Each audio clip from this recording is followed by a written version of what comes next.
theory of evolution was advanced by Charles Darwin in the middle of the 19th century. That period greatly differed from today in terms of its extremely poor level of science and technology.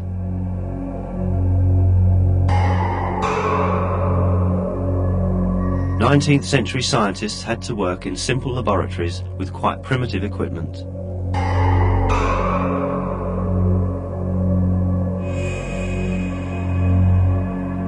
With the devices then available, it was impossible for them to view even bacteria. Furthermore, scientists were still under the influence of many superstitious beliefs upheld since the Middle Ages.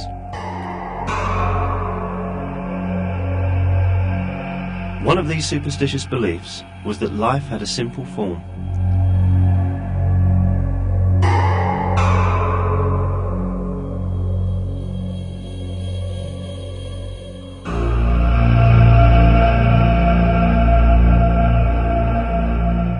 Going as far back as Aristotle, this belief maintained that life could self-originate by the coincidental assembly of inanimate matter in a moist melee.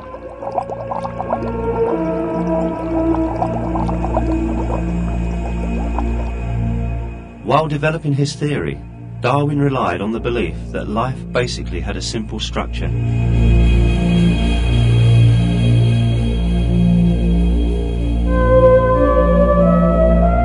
Other biologists who adopted and defended Darwin's theory thought the same way.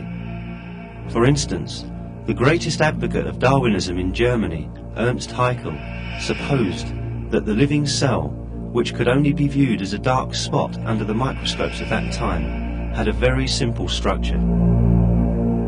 In one of his articles, he referred to the cell as a simple little lump of albuminous combination of carbon.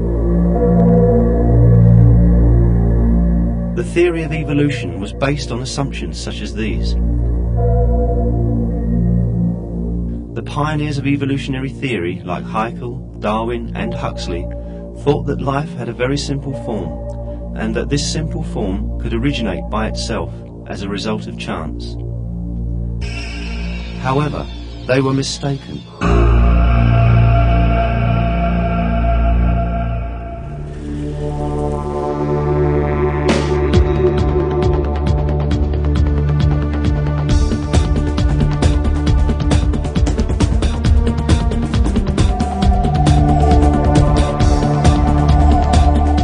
In the 1.5 centuries that have passed since Darwin's day, giant steps have been taken in science and technology.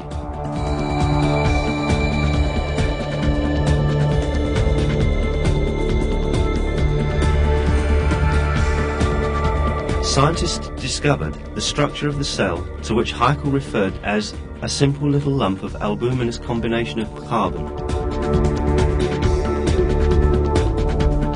They saw with surprise that it is not simple at all, as earlier supposed.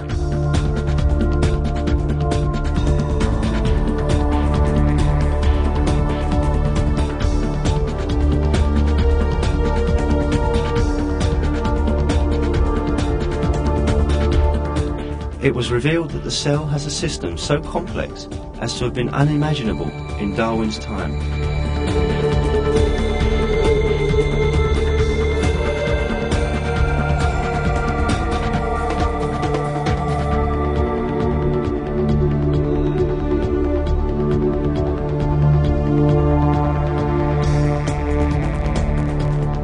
The fact is that a huge number of highly complex systems in nature cannot be plausibly accounted for. A renowned molecular biologist, Michael Denton, makes the following analogy to describe what kind of a structure the cell has. Exist in the biological literature. To grasp the reality of life as it had been revealed by molecular biology, we must magnify a cell 1,000 million times until it is 20 kilometers in diameter and resembles a giant airship large enough to cover a great city like London or New York. What we would then see would be an object of unparalleled complexity and adaptive design. On the surface of the cell, we would see millions of openings, like the portholes of a vast spaceship, opening and closing to allow a continual stream of materials to flow in and out. If we were to enter one of these openings, we would find ourselves in a world of supreme technology and bewildering complexity.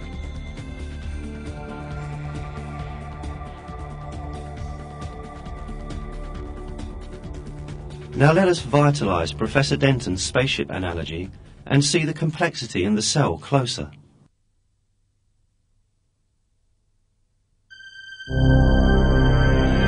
Our journey starts with hormones that look for an appropriate cell for themselves.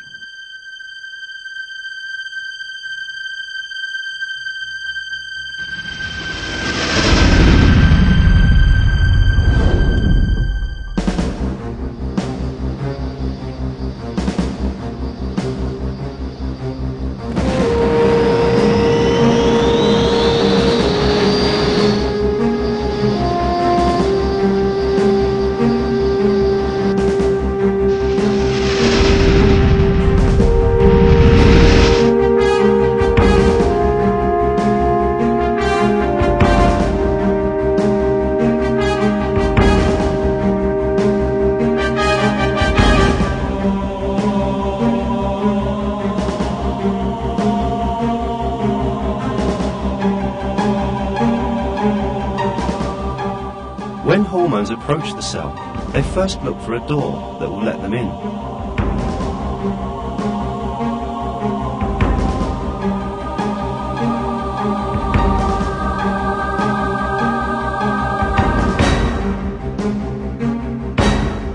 The doors of the cell are selective in the way they operate. Every molecule stopping by a door is checked by the door to see whether it is beneficial to the cell or not. The doors open only for useful molecules.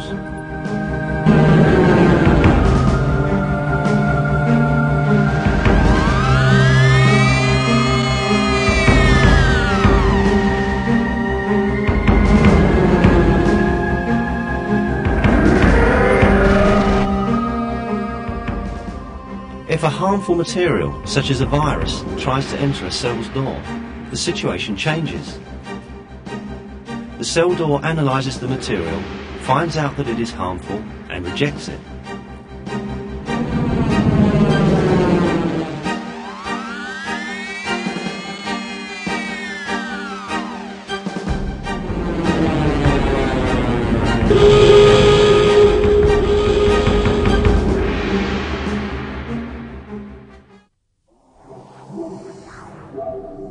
When we enter the cell, we discover, as Professor Denton describes, a stunning technology and complexity.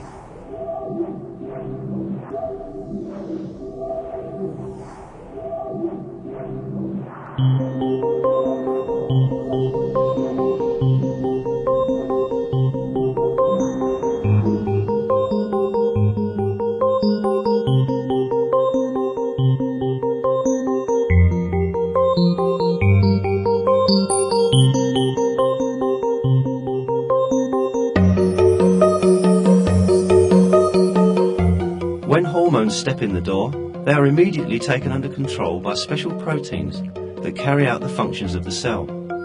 These proteins are called enzymes.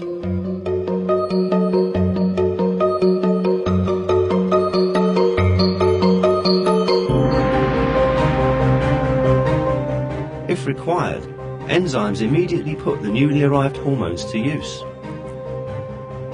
If there is no need for these hormones at that moment, they are placed in the storage compartment of the cell, which is called the Golgi apparatus.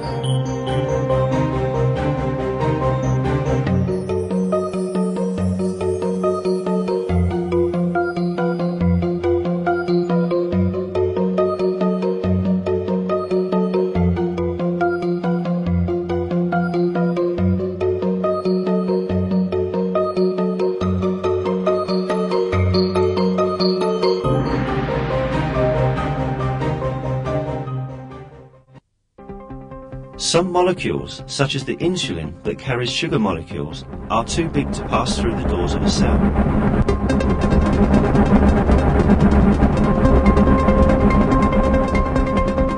The cell has a specially designed system for such big but useful molecules. The cell extends a special appendage outside its membrane to admit the insulin. the insulin outside is pulled in by this appendage. Of course, there's no need to say that a strict security check is not forgotten.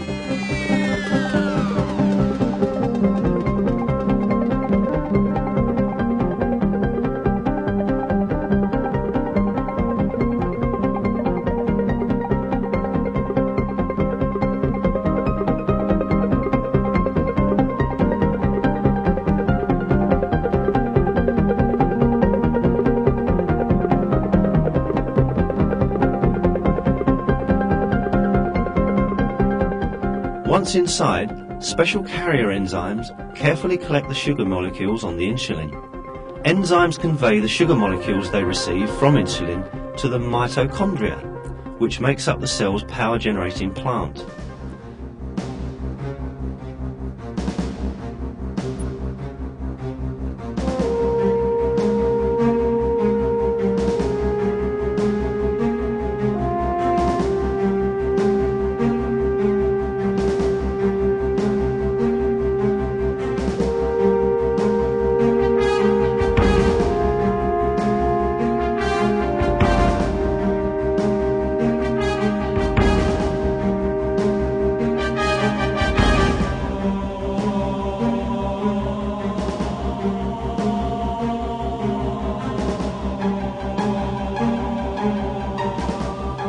The duty of mitochondria is to break down the energy-containing molecules it receives and process them so that they can be used by the cell.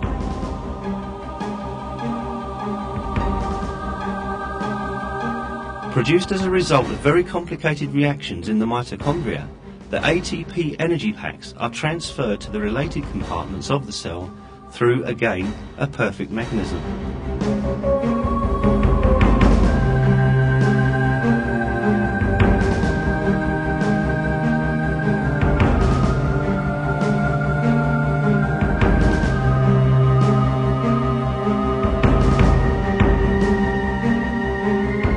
Special channels, called endoplasmic reticulum, handle the transportation in the cell.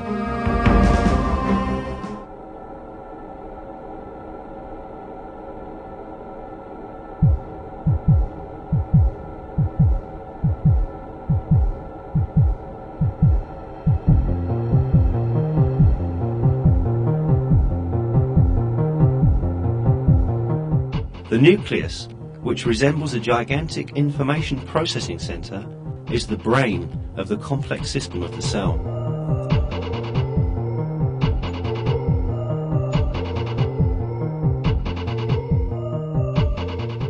Inside the cells are chromosomes, each of which is a huge data bank.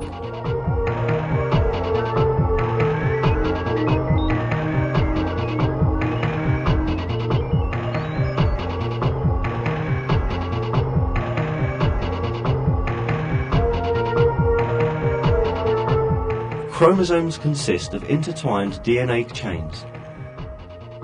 The detailed plans of all the systems in the cell are coded in these DNA chains.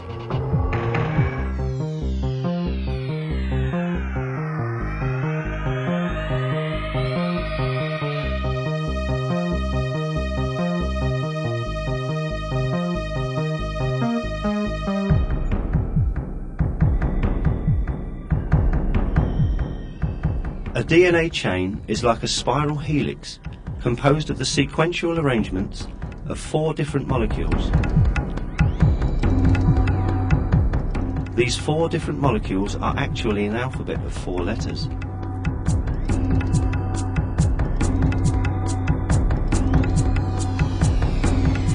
Thanks to this alphabet, an enormous amount of information that would fill hundreds of volumes of an encyclopedia is coded in the DNA molecule.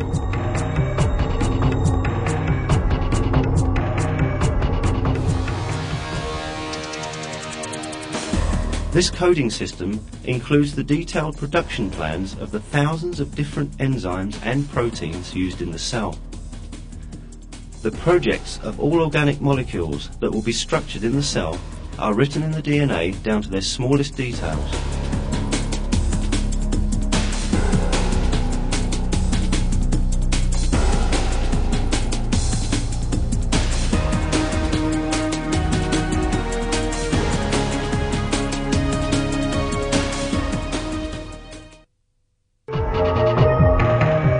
The production of an organic molecule, such as a protein, starts with the identification of the gene containing the required information among the DNA found in the chromosomes.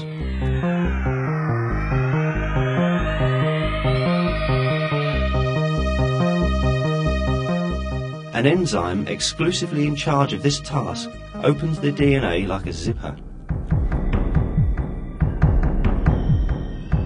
Then, another group of enzymes come and divide the DNA strands into two. Another enzyme goes over one of the split pieces and quickly reads and copies the data coded here. Now, a perfect copy of the production plan in the DNA is obtained. After replication is completed, enzymes close the DNA and restore it to its original state. The copy produced from the DNA is called messenger RNA.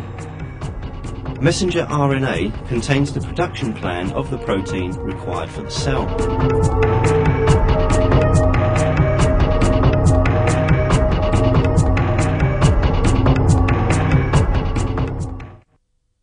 Protein production itself takes place in another part of the cell. This structure, which we can also call the factory of the cell, is the ribosome. There is a perfect system of production in the ribosome. Messenger RNA slips in from one end of the ribosome and slowly proceeds. In the meantime, conveyors called the transfer RNA molecules carry the amino acids, which are the components required for the protein to be produced, to the ribosome in a complete state and in the right sequence.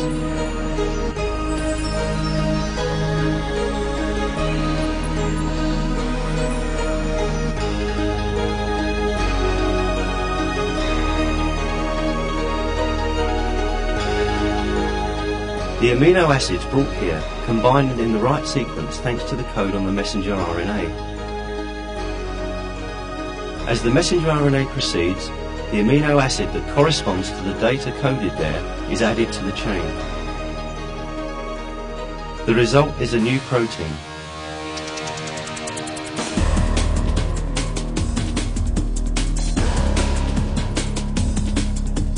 The slightest mistake in the amino acid sequence would cause the protein that is produced to be useless.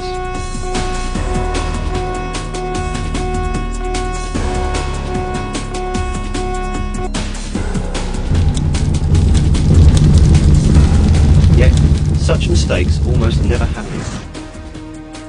Production complete, the protein leaves the ribosome to set out for its duty.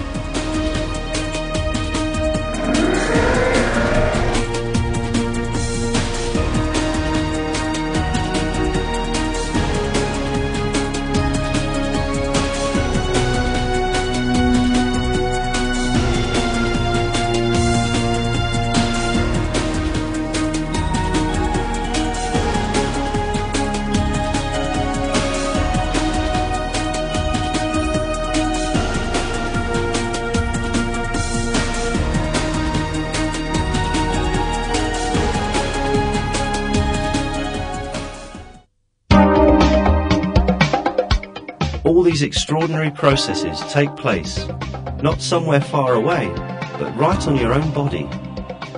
The events we have simplified here are actually far more complicated, and they are continuously repeated in each and every one of the 100 trillion cells in your body.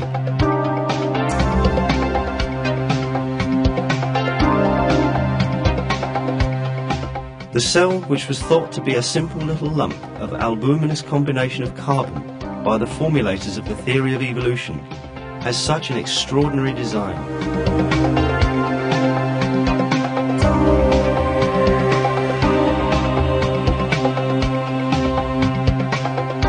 This magnificent system certainly could not have emerged by chance, as the theory of evolution claims.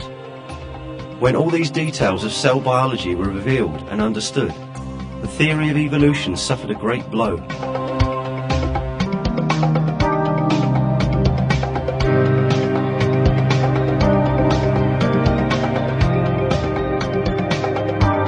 Today, many of the world's distinguished scientists acknowledge that life, as embodied in the living cell, cannot be a product of chance.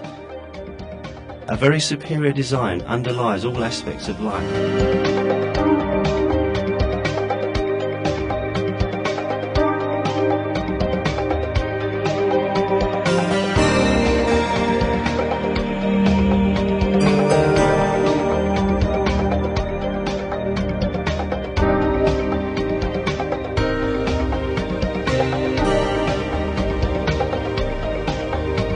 One of these scientists is Michael Behe, an acclaimed American professor of biochemistry.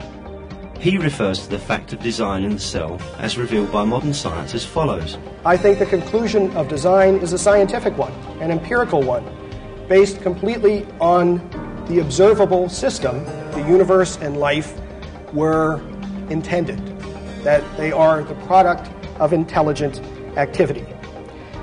And I'd just like to point out that this idea comes from the progress of science. It is not from what we do not know, but is rather from what we have learned over the past 50 years.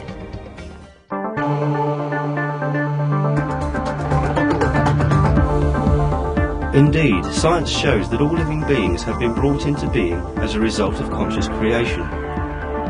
Failing to explain the complex systems in a single living cell, the theory of evolution also fails to explain the designs in the bodies of living things. For instance, the aerodynamic in a bird wing, the amazing hunting methods of a spider, an insect made to resemble a leaf so that it can camouflage itself, the eye design on a butterfly's wings, or the feeling of compassion in animals. Life, with all its details perfectly designed, is obviously the result of superior creation.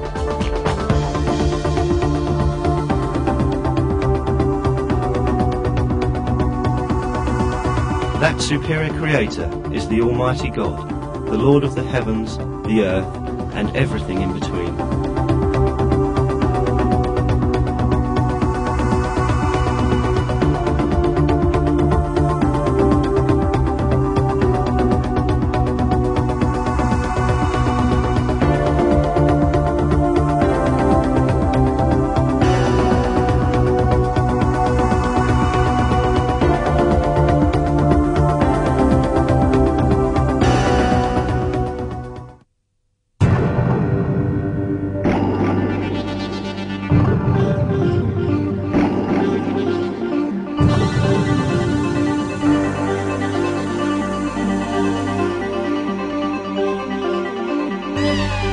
When you look around you, out in open air and in a broad field, you can readily see all objects farthest and closest to you in all their colours, shapes and size.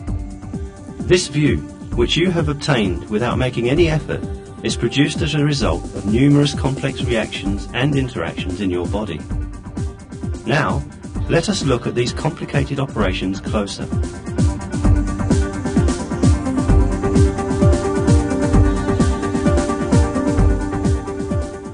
The human eye has a fully automatic mechanism that works perfectly. It is made up of the combination of 40 different basic parts, and all these parts have critical functions in the process of seeing. Any defect or disability in even one of these parts would make seeing impossible.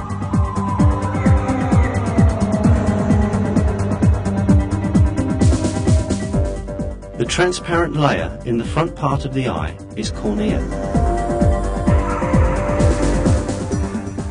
Right behind lies the iris.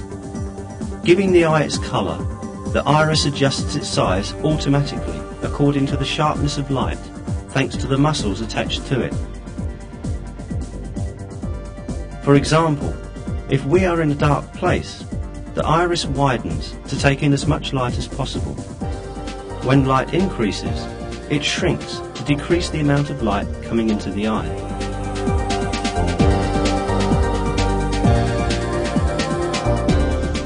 The automatic adjustment system in the iris works like this.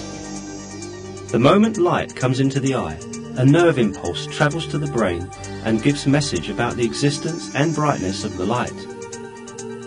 The brain immediately sends back a signal and orders how much the muscles around the iris will contract.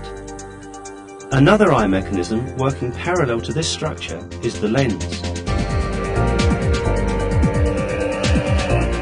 The duty of the lens is to focus the light coming to the eye onto the retina layer at the back of the eye. Thanks to the movement of the muscles around the lens, light rays coming to the eye from different angles and distances can always be focused on the retina.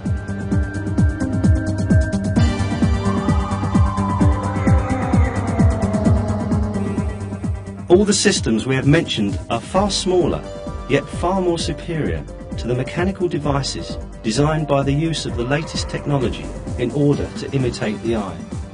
Even the most advanced artificial imaging system in the world remains extremely simple and primitive compared to the eye.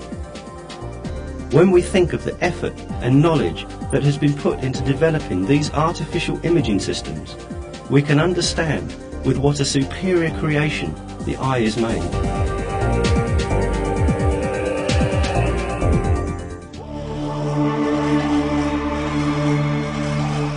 If we examine a single cell in the eye at the microscopic level, the superiority of this creation will be further revealed.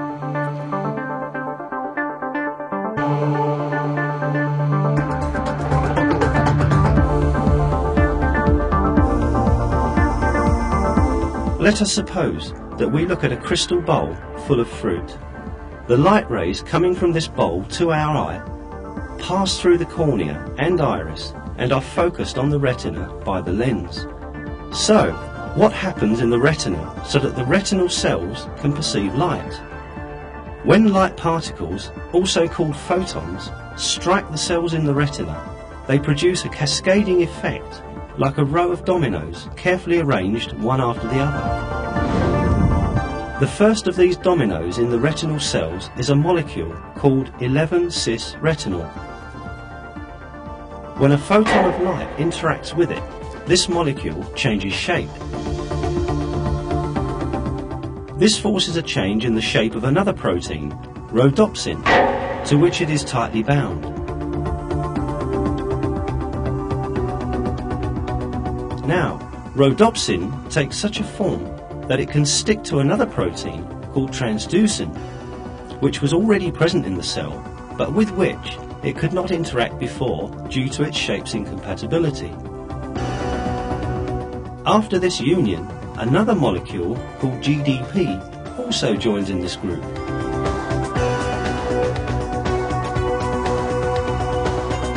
Now, two proteins, rhodopsin and transducin, and a chemical molecule called GDP have bound together. However, the process has just begun. The compound called GDP now has the proper form to bind to another protein called phosphodiesterase, which always exists in the cell.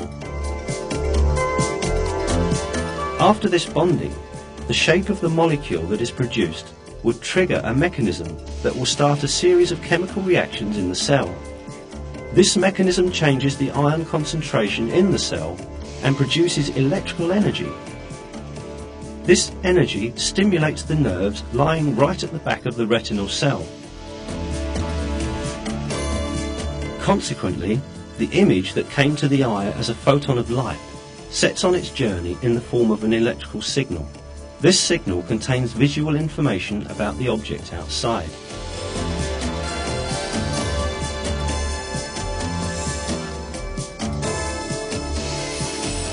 In order for seeing to take place, the electrical signals produced in the retinal cell have to be transmitted to the centre of vision in the brain. Nerve cells, however, are not directly connected to one another. There is a tiny gap between their junction points. How then does the electrical stimulus continue on its way? At this point, another set of complex operations takes place. The electrical energy is transformed into chemical energy without any loss of the information being carried, and in this way, the information is transmitted from one nerve to the next. The chemical carriers located at the junction points of nerve cells successfully convey the information contained in the stimulus coming from the eye from one nerve to another. When transferred to the next nerve, the stimulus is again converted into electrical signal and continues its way until it reaches another junction point. Making its way to the centre of vision in the brain in this way, the signal is compared to the information in the centre of memory and the image is interpreted. Finally, we see the bowl full of fruit, which we viewed before, by virtue of this perfect system made up of hundreds of small details. And all these amazing operations take place in a fraction of a second.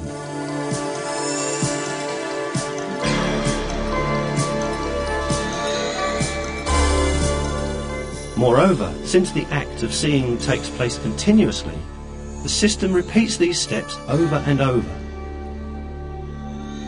For example, the molecules playing a part in the chain reaction in the eye are restored to their original state every time, and the reaction starts all over again.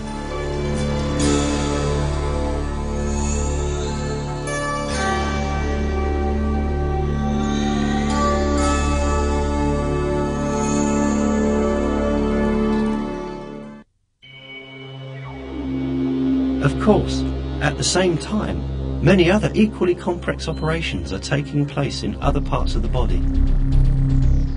We may simultaneously hear the sound of the image we are viewing. And depending on circumstances, we may sense its odour and taste and feel its touch.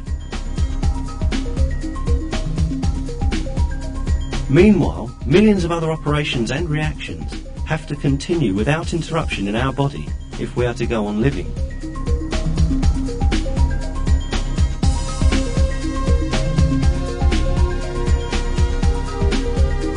The primitive science of Darwin's day knew about none of this.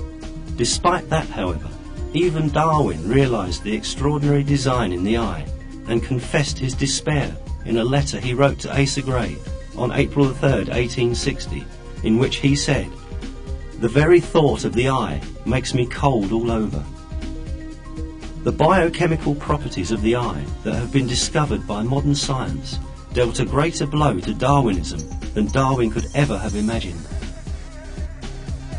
The complete process of seeing that we have summarised in barest outline here is even more complex in its details. However, even this summary is enough to show what a glorious system has been created in our body.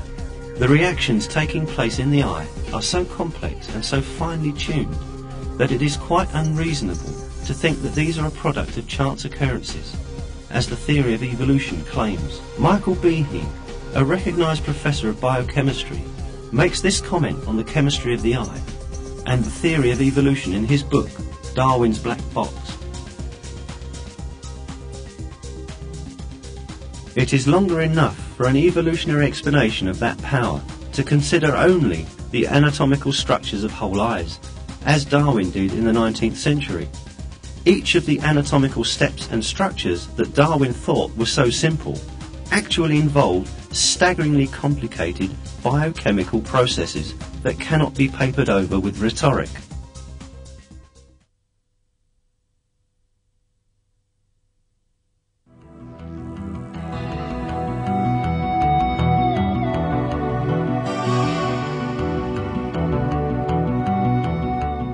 But, as we have seen, the theory of evolution is unable to account for a single system in a single living cell, much less explain life as a whole. Having utterly demolished the hypothesis that life is simple, science demonstrated to humanity a very important fact. Life is not the product of unplanned happenings. It is the result of a perfect creation. The perfect creation of a superior creator who brought life into being, who is God, the Lord of all the worlds.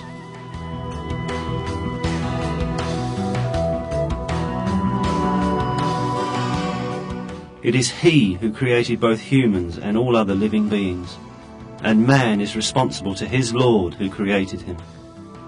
God reminds man of his truth in the Quran.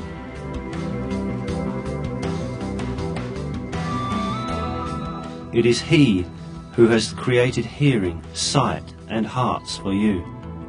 what little thanks you show.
They said, "Glory be to you. We have no knowledge except what you have taught us. You are the all-knowing, the all-wise."